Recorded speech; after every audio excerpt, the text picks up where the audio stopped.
بسم الله الرحمن الرحيم داودyaal kulanti wacan oo wanaagsan waxaad ku soo dhawaataan qodobada wararka ugu waaweyn ee Badweyn Times qodobada wararka aad ku daawan doontaan waxa kamid ah xildhibaan u dhashay dalka Sweden oo olole xoogan ugu jira sidii dalkiisa u aqoonsan lahaa maamulka Somaliland dagaalkii dhexmaray madaxweynaha Soomaaliya iyo madaxweynaha Jubbaland oo xoog badan kaga hayno wax ka ogow sababta Kenya ay uga cabsanayso rakaabka diyaaradaha Soomaaliya ka yimaada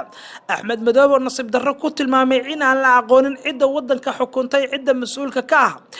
madaxweyne farmaajo oo qorshe ka dhana madaxda ka carootay shirka Garowe ka wada magaalada iyo go'aano la filan karo inay soo baxaan shir degdeg ah oo la isku yeeray Axmed Madoobe iyo xaaf Mareykanka iyo Britain oo ay ka careysan yihiin injineer u dhashay dalka Turkiga oo qarax lagu la eegtay magaalada Muqdisho iyo hubka dawladda Soomaaliya ay leedahay oo lagu dhabar jibinayo maamulka Jubbaland dawadaal intaas waxay hayeen qodobada wararka ugu weyn marka noo diyaar garow wararkaas oo dhan inaad ka daawataan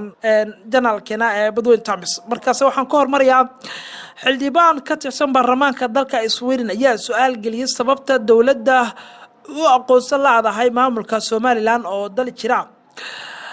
Managati Oscar oo kamid ah xildhibaanada baarlamaanka dalka Sweden ayaa sheegaya in booqasho ku taga caasimadda Somaliland magaalada Hargeysa asagoona ka dhawaajiyay in indhihiisa uu ku soo arkay nabadgelyo ka jirta magaalada Hargeysa ee caasimadda maamulkaasi Somaliland xildhibaanka ayaa sidoo kale waxa uu sheegay inuu la kulmay madaxweynaha Somaliland intuu ku sugnaa magaalada Hargeysa asagoo kulamo kala duwan la yeeshay qaar kamid ah madaxda Somaliland Oscar ayaa dawladdiisa Sweden iyo waliba shacabkaba weydiiyay sababta ay u aqoonsan la yihiin Somaliland asagoona ka dhawaajiyay in Somaliland ay buuxisay nidaamkii dawladnimo ee looga baahnaa dal baadigoobaya inuu اعتراف buuxa ka helo wadamada caalamka wuxuuna shacabka iyo waliba dawladda Sweden ba ka dalbaday in maamulka Somaliland dawlad buuxa loo aqoonsado dabadal wali waxa daawanaysan wararkii ugu waaweynaa ee Soomaaliya markan wararka kale waxa kale kamid ah wax ka ugu sababta Kenya ay uga cabsanayso rakaabka Soomaaliya ama diyaaradaha ka yimaada Soomaaliya xilli dawladda Kenya dhawaan ay soo saartay warbixin ay ku mamnuucayso diyaaradaha markii hore tagi jiray garoonka Jomo Kenyatta dawladda Kenya ayaa 3 maalin ka hor waxay ka dhawaajisay inay joojiso duulimaadyadii tooska ah ee Muqdisho iyo Nairobi go'aankaas ayaa waxa ay Kenya ku sheegtay in diyaaradaha ka yimaada magaalada Muqdisho lagu baari doono magaalada Wajeer iyadoo arrintaana loo sababeynayo sababo dhanka ammaanka ah muddo 2 saacadood ah oo baaritaan ah ay diyaaradaha ku sii mari doonaan garoonka diyaaradaha ee Wajeer waxaana waaxda ammaanka ee saadaasha hawada ee Kenya ay sheegtay in sababtan ay la xiriirto go'aan dhanka amniga qaabilsan dawladda Soomaaliya ayaa go'aanka Kenya ku tilmaamtay mid siyaasadda ay ka dambayso oo aysan sax ahayn sheekada amniga la xiriirta amniga garoonka aadan cadda iyo dawladdu sheegtay inuu yahay kan ammaankiisa aad ugu sareeyo qodobada kale wararkeena saaxiibayaal waxa kamid ah madaxweynaha Jubbaland waxa uu nasiib darro ku tilmaamay in aan la aqoonin cidda wadankan mas'uulka ah ama cidda wadanka xukuntaba oo maamulka wadanka haya madaxweynaha Jubbaland Axmed Maxamed Islaam Axmed Madoobe oo shir jiraad ku qabtay wax yar kadib markii uu ka soo laabtay Kismaayo markii uu ku soo laabtay magaalada Kismaayo ayuu ka hadlay halka wadankani uu ku socday iyo waliba fashilka ku yimid shirkii Garowe Masar Madoobe oo arrintan ka hadlayay ayaa waxa uu yiri waxa ajenda ahaa oo aan ka wada hadlaynay arrimaha siyaasadda ee Soomaaliya ay ugu muhiimsanaan si aan meel isla dhigno waxa soo qiray in jiraan shakhsiyaad doonaya in aragtidooda ama fikirkooda in dalkan lagu hogaamiyo waxa uu sheegay in taasi aysan suurtagal ahayn dhinaca kale waxa uu ku dheeraaday ajendaha shirka iyo sida uu ahaa shirkii ku soo dhamaaday fashilka ee ka dhacay magaalada Garowe ajendaha shirka dhexdiisa ayaan ka sameynay kow in la helo golo siyaasadeed oo dawladda federaalka iyo dawlad goboleedyada xubnaha ka ah fulin ahaan la isku wareysto oo lagu wada tashto haddii aan mar walba la wada joogeen qofna kaligiisa waxba ma qaban karo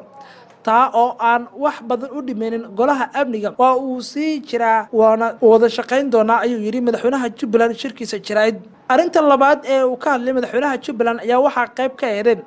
arinta galmudug oo ahayd mid aad iyo aad xasaasi u ah. Axmed Madoobe ayaa waxa uu yiri waxa uu ajendadeenu ahaa in xal dhab ah laga gaaro arinta ka jirta mushkiladaha ka aloosan galmudug. maamulka galmudug diyaar ayuu u yahay in la tixgeliyo heshiiska Jabuuti iyo waliba dastuurka galmudug, laakiin waxa uu qiray in dowladda federaalka Soomaaliya xageedu ay wax walba ay ka socon waayeen.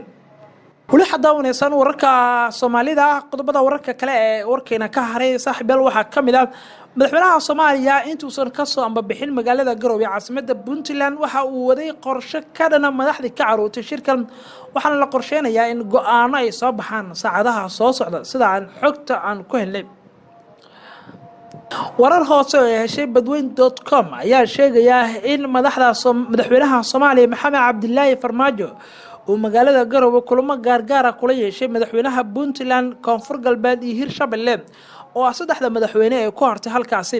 qaar kamid ah madaxda ku sugnaaday magaalada Garowe ayaa iskaga kala tagay magaalada kadib markii fashil uu ku soo dhamaaday shirkii wada tashiga ahaa, waxaana madaxda maamulada Jubbaland iyo Galmudug ba ay kala aadeen magaalooyinka Kismaayo iyo Nairobi, halka ra'iisul wasaaraha Soomaaliya iyo waliba gudoomiyaha gobolka Banaadir ay soo gaareen magaalada caasimadda ee Muqdisho. madaxweyne Farmaajo ayaa xalay kulan albaabada u xiran yihiin la yeeshay mas'uuliyiinta ku hartay magaalada Garowe, waxaana uu kala hadlayay sidii loo xallin karo khilaafka ee shirkan uu ku soo idlaaday. sidoo kale madaxweynaha ayaa ku qancinayay madaxda saddexda madaxweyne ee maamulada Puntland, Koonfur Galbeed iyo Hirshabelle inay soo gaaraan go'aan si loo yareeyo culeyska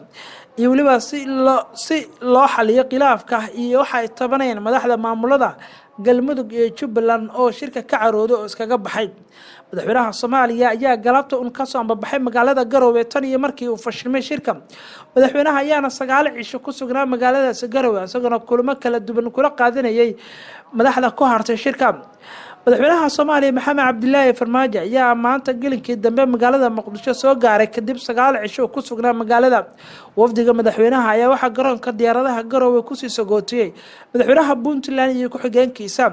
madaxweyne Farmaajo ayaa Garowe kala soo laabtay iyadoo aan wax natiijo ah aan ka soo bixin shirkii madaxda dowladda iyo waliba maamul goboleedyada. shirka Garowe oo 5 maalin ka socday ayaa madaxtooyada Puntland mararka qaar dooda shirka ay qaadanayeen in xilli dambe oo saqdi dhaxaa la isla gaaro, walow gelinkii dambe Jimcihii ay dood adag shirka ay ka dhalatay kadib markii magaalada Kismaayo ay isku rasaasayeen ciidamo daacad u ah madaxweynaha Jubbaland iyo waliba Cabdinaasir Seeraar, taas oo dadka qaarkii ay qabaan inay soo dedejisay fashilka shirka Garowe. madaxweynayaasha Galmudug iyo Jubbaland ayaa isla barqabnimadii shalay iskaga soo tagay magaalada Garowe, halka ra'iisul wasaaraha Soomaaliya iyo duqa Muqdisho gelinkii dambe shalay iskaga soo ambabaxeen magaalada. mana jirto wax balan ah oo ay madaxdu wada dhigteen si loo ambaqaado waxyaabaha keenay in shirka uu fashilmo ama in markale madaxdu ay arkaan si go'aan loo gaaro xiisadda siyaasadeed ee wali ka dhex jirta dalka iyo waliba khilaafka u dhaxeeya dowladda federaalka Soomaaliya iyo maamul goboleedyada. dawdalu li xadaa wanaagsan wararkeena qodobada kale wararkeena ka haray waxa kamid ah shir degdeg ah ayaa la isugu yeeray madaxweynaha Jubbaland Axmed Maxamed Islaam Axmed Madoobe iyo waliba madaxweynaha kale ee Galmudug Xaaf. xog dheeraad oo heshay badweyn.com ayaa sheegaya in beesha caalamka ay shir degdeg ah isugu yeertay madaxweynayaasha maamulada Galmudug iyo waliba Jubbaland. shirkan ayaa waxa lagu wadaa inuu ka dhaco magaalada Nairobi ee dalkaasi Kenya, waxaana looga hadli doonaa fashilka ku yimid shirkii Garowe. dowladaha daneynaya arrimaha Soomaaliya ayaa walaac xooggan waxay ka muujinayaan xiriirka sii xumaanaya ee u dhaxeeya dowladda federaalka iyo waliba maamul goboleedyada ee hoos tagta dowladda. dowladaha daneeya arrimaha Soomaaliya ayaa walaac waxay ka muujinayaan xiriirka sii xumaanaya ee u dhaxeeya dowladda federaalka iyo maamul goboleedyada hoos tagaya, waxaana dadaallo ay ku bixinayaan in xal loo helo khilaafka ragaaday ee horseedaya dowladnimada Soomaaliya in qatar uu galo.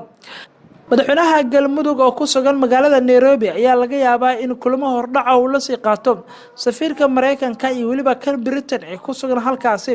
ayagoona ku cadaadin doona in tanaasul uu sameeyo una tanaasulo dowladda dhexe iyo waliba maamulka Galmudug si labada dhinacba ay isku soo dhawaadaan. waxaana sidoo kale lagu wadaa in magaaladaas Nairobi uu gaaro madaxweynaha Jubbaland oo asna qayb ka noqon doona xubnaha la kulmi doona beesha caalamka. nin injineer ah oo dhashay dalka Turkiga ayaa maanta magaalada Muqdisho lagu dhaawacay kadib markii gaari uu watay lagu xiray waxyaabaha qarxa. waxaa faahfaahin dheeraad ah ka soo baxayaan qarax khasaare geysta oo duurnimadii maanta ka dhacay inta u dhaxaysa isgoyska Taleex iyo kilomitir 4 ee wadada Maka al-Mukarrama ee magaalada Muqdisho. qaraxan ayaa noociisu ahaa nooca gaadiidka lagu dhajiyay waxaana lagu xiray gaari nooca xil kasta oo watay nin injineer ah oo dhashay wadankaasi Turkiga. ayaduna si gaar ah gaarigan ugu qarxay kasoo horjeedka jaamacadda City ee magaalada Muqdisho. qaraxan oo ahaa mid xoogan lagana maqlayay inta badan degmooyinka Hodan iyo Holwadaag ayaa waxa dhaawac uu ka soo gaaray injineer u dhashay dalkaasi Turkiga iyo waliba wiil Soomaali ah oo la sheegay in uu la shaqeynayay injineerka Turkiga la dhaawacay.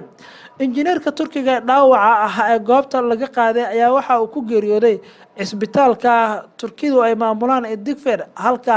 xaaladiisa caafimaadna lagula tacaalayo muwaadinka kale Soomaaliyeed ee gaariga la saarnaa. magaalada caasimadda Muqdisho ayaa xasiloonaday tan iyo markii la gudagalay bisha barakeysan ee Ramadaan mana jirin qaraxyo ka dhacay laakiin qaraxan ayaa naqanay kii ugu horeeyay ka dhaca caasimadda tan iyo markii la gudagalay bisha barakeysan ee Ramadaan. dawadayaal qaybiga ugu dambeeyay wararkeena ayaa la soo gaaray qodobka ugu dambeeya hubka dawladda federaalka ay leedahay ayaa markan waxa la tilmaamayaa in lagu dhabar jibinayo maamulka madaxweynaha Jubbaland Axmed Maxamed Islaam Axmed Madoobe iyaduna ay soo tarayso cabashada loo jeedinayo dawladda federaalka Soomaaliya. dawladda Soomaaliya doonaysa wacadna ku martay inuu soo laaban madaxweynaha Jubbaland Axmed Maxamed Islaam Axmed Madoobe doorashada ka dhici doonta Jubbaland dhamaadka sanadkan.